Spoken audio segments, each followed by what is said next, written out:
ரஷ்யாவிற்கு வருகை தர அழைத்ததற்காக ரஷ்ய அதிபர் விளாடிமிர் புடினுக்கு மாமன்னர் சுல்தான் இப்ராஹிம் நன்றி தெரிவித்துள்ளார். சுல்தான் இப்ராஹிம் புடினின் தலைமையை பாராட்டியுள்ளார். ரஷ்ய அதிபர் சோதனை நிறைந்த கடினமான காலங்களில் நாட்டை வழிநடத்தியதாகவும், ஒரு வலிமையான தலைவராக, தொலைநோக்கு மற்றும் மீள்தன்மையை வெளிப்படுத்திய தலைவராக அவர் விளங்கினார் என்றும் மாமன்னர் தெரிவித்துள்ளார். வரவேற்புக்கு நன்றி தெரிவிக்க விரும்புவதாகவும், மாஸ்கோவில் பெரிய மரியாதை என்றும் மாமன்னர் குறிப்பிட்டுள்ளார். உங்களை சந்திப்பது எனக்கு எப்போதும் கனவு. உங்கள் அழைப்பிற்கு மனமார்ந்த நன்றியை தெரிவித்துக் கொள்கிறேன் என்று கிரெம்ளினில் நடந்த சந்திப்பின் போது சுல்தான் இப்ராஹிம் புடினிடம் தெரிவித்துள்ளார். 1967ஆம் ஆண்டு இரு நாடுகளும் ராஜதந்திர உறவுகளை ஏற்படுத்திய பின்னர் மலேசிய நாட்டு தலைவர் ஒருவர் ரஷ்யாவிற்கு மேற்கொண்ட முதல் பயணம் இது என்பது குறிப்பிடத்தக்கது. முன்னாள் பிரதமர் மகாதீருக்கு ஜப்பானின் கியூஷு அரசு பல்கலைக்கழகம் ஜப்பானின் உயரிய டாக்டர் விருதை வழங்கி சிறப்பித்துள்ளது.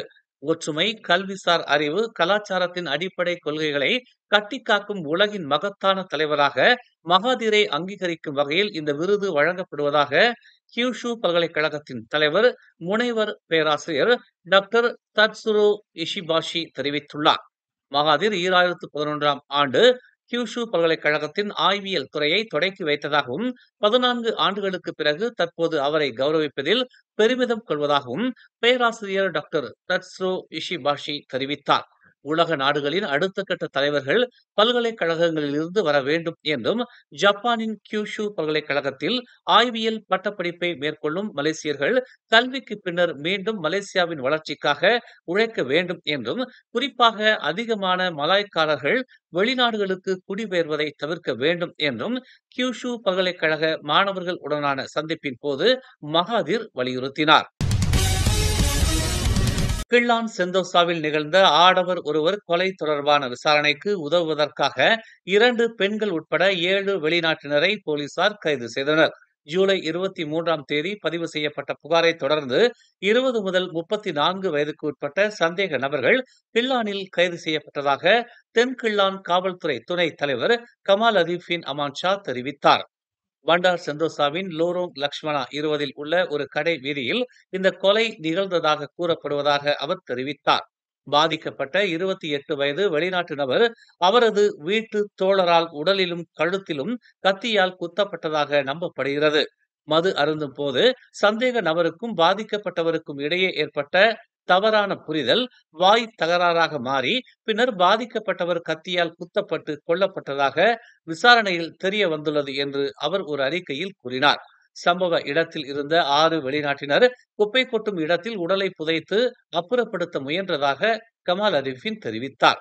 சந்தேக நபர்களை விசாரித்த பிறகு சம்பவத்தில் பயன்படுத்தப்பட்டதாக கருதப்படும் கத்தியுடன் புதைக்கப்பட்டிருந்த பாதிக்கப்பட்டவரின் உடலை போலீசார் கண்டுபிடித்தனர்.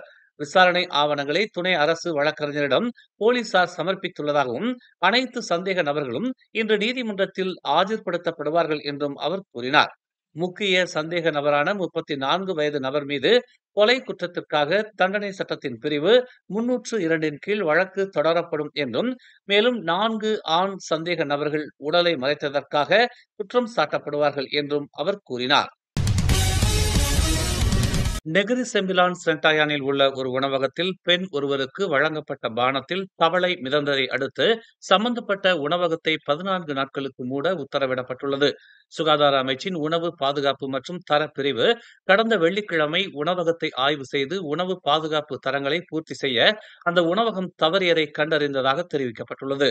டிக்டாக்கில் வைரலான ஒரு வீடியோவில் ஒரு பெண் தனது பானத்தின் கால் பகுதியை குடித்ததாகவும், பின்னர் கீழே விசித்திரமான ஒன்றை கவனித்ததாகவும் தெரிவித்தார்.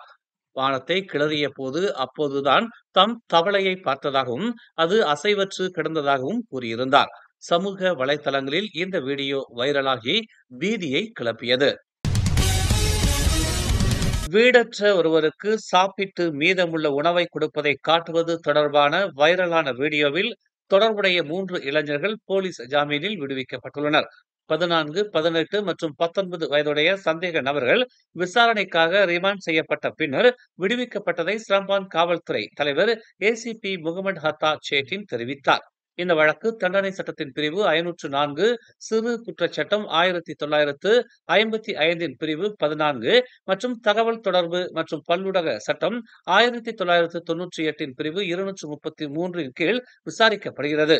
மலேசிய தொடர்பு மற்றும் பல்லூடக ஆணையம் சமூக ஊடகங்களில் பிரபலமானவர்கள் என்று நம்பப்படும் மூவரிடமிருந்தும் வாக்குமூலங்களை பதிவு செய்துள்ளது. ஜொஹூரில் உள்ள இஸ்கண்டார் புத்ரி மாவட்ட காவல் தலைமையகத்தில் நடந்த விசாரணையின் போது MCMC 3 மொபைல் போன்கள் மற்றும் சிம் கார்டுகளை பறிமுதல் செய்தது. குற்றம் நிரூபிக்கப்பட்டால் 1998 ஆண்டு தகவல் தொடர்பு மற்றும் பல்லூடக சட்டத்தின் பிரிவு 233 கீழ் குற்றவாளிகளுக்கு 5 லட்சம் ரிங்கிட் வரை அபராதம் அல்லது 2 ஆண்டுகள் வரை சிறை தண்டனை விதிக்கப்படும். ஜெலேபோவில் உள்ள மஜிஸ்ட்ரேட் நீதிமன்றத்தில் தனது 6 வயது மகனை கொலை செய்ததாக இ-ஹெயிலிங் ஓட்டுநர் மீது குற்றம் சாட்டப்பட்டுள்ளது. மஜிஸ்ட்ரேட் நோ ஷஷ்வானி இஷாக் முன் குற்றச்சாட்டு வாசிக்கப்பட்ட பின்னர் 36 வயதான அருண்குமார் குற்றத்தை ஒப்புக்கொண்டார். இருப்பினும் கொலை வழக்குகள் உயர்நீதிமன்றத்தின் அதிகார வரம்பிற்குள் வருவதால் எந்த மனுவும் பதிவு செய்யப்படவில்லை. குற்றப்பத்திரிகையின்படி ஜூலை 23 காலை 9:02 மணி முதல் மதியம் 12:55 மணி வரை நெகிரி செம்பிலானில் உள்ள ஜலான் ரோம்பின் பகாவின் கிலோமீட்டர் 25 திஷாந்த் என்ற சிறுவனை கொன்றதாக அந்த நபர் மீது குற்றம் சாட்டப்பட்டுள்ளது. வழக்கை குறிப்பிடுவதற்கும் பிரேத பரிசோதனை அறிக்கையை சமர்ப்பிப்பதற்கும் செப்டம்பர் 10 நீதிமன்றம் நிர்ணயித்தது. ஜூலை 24 ஜொஹூர் இஸ்கண்டார் புத்ரியில் உள்ள தமான் புக்கிட் இண்டாவில் திசாந்த் காணாமல் போனதாக கூறப்பட்டது.